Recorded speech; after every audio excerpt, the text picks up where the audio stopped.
அரசியல்ல வதந்திக்கு எப்பவுமே வறட்சியே இருக்காது. இப்போதைக்கு அப்படி கிளம்பி இருக்கிற ஒரு வதந்தின்னு சொல்லி பாத்தீங்கன்னா, பாராளுமன்ற உறுப்பினராக இருந்த ரம்யா அவர்கள் காங்கிரஸ் கட்சியிலிருந்து பாஜகவுக்கு மாற போறாங்க அப்படின்ற ஒரு வதந்தி. ரம்யான்னு சொன்னா உங்களுக்கு ஞாபகம் இருக்குமான்னு தெரியல. குத்து ரம்யா அப்படின்னு சொன்னா உங்களுக்கு ஞாபகம் இருக்கும். பொல்லாதவன் படத்துல கூட நடிச்சிருப்பாங்க இல்லையா?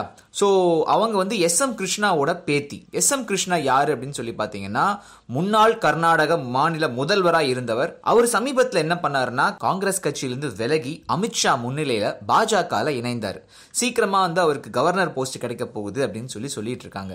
சோ தாத்தாவே காங்கிரஸ்ல இருந்து பாஜகவுக்கு வந்துட்டாரு. அப்போ அவங்களோட வழியில வந்த பேத்தி கண்டிப்பா அவங்களும் பாஜகவுக்கு வந்துருவாங்க அப்படின்னு சொல்லி பேசப்பட்டுச்சு. ஆனா அப்படி வந்தாங்கன்னா கண்டிப்பா அவங்கள நம்ம பாஜக சேர்த்துக்க கூடாது அப்படின்னு சொல்லி பாஜக கட்சி மாண்டியா மாவட்ட பாஜகவினர் அவங்க பயங்கரமான ஒரு பிரச்சனை பண்ணிட்டு இருந்தாங்க. இந்த விஷயங்கள் நடக்கிறப்ப எல்லாமே ரம்யா அவர்கள் ரொம்ப அமைதியா இருந்தாங்க. யூசுவல் அந்த மாதிரி இருக்க மாட்டாங்க. ஏன் அப்படின்னா, ட்விட்டர்ல அவங்க எப்பவுமே ஆக்டிவா இருக்கக்கூடிய ஒருத்தங்க. பட் இந்த மாதிரி எந்த விதமான ஒரு குற்றச்சாட்டுக்கும் எந்த விதமான ஒரு வதந்திக்கும் அவங்க பதிலே சொல்ல ரொம்ப சைலண்டா இருந்தாங்க. கொஞ்ச நாள் கழிச்சு அவங்களே ட்விட்டர்ல ஒரு எக்ஸ்பிளனேஷன் கொடுத்திருந்தாங்க. உடல்நல குறைவுனால நான் ஓய்வில் இருந்தேன்.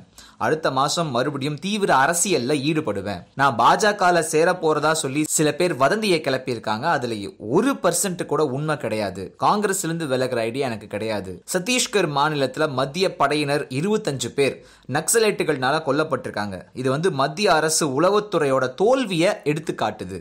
இந்த நாட்டில் ராணுவத்தினர் போலீஸ்காரங்களுக்கே பாதுகாப்பு இல்லை. மக்களுக்கு எங்கே இருக்க போகுதுன்ற ஒரு நிலை தான் உருவாகி இருக்கு.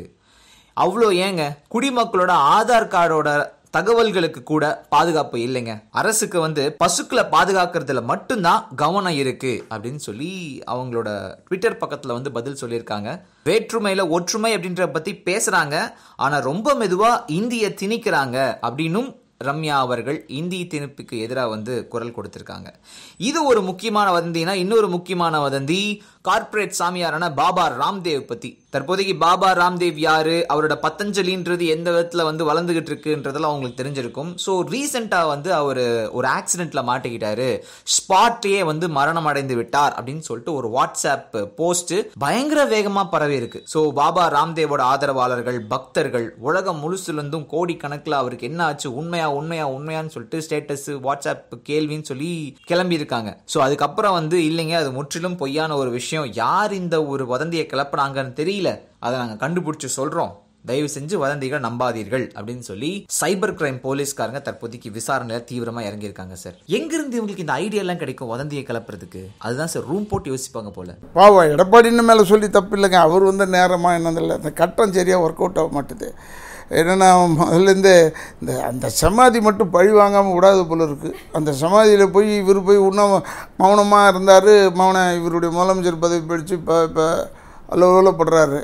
அப்புறமா இந்த பக்கம் எடப்பாடி இன்னும் போயிட்டு முதல்ல பதவி இருக்கும்போது அந்த சமாதிக்கு போயிட்டு வந்தோடனே சின்னத்தை முடக்கிட்டாங்க.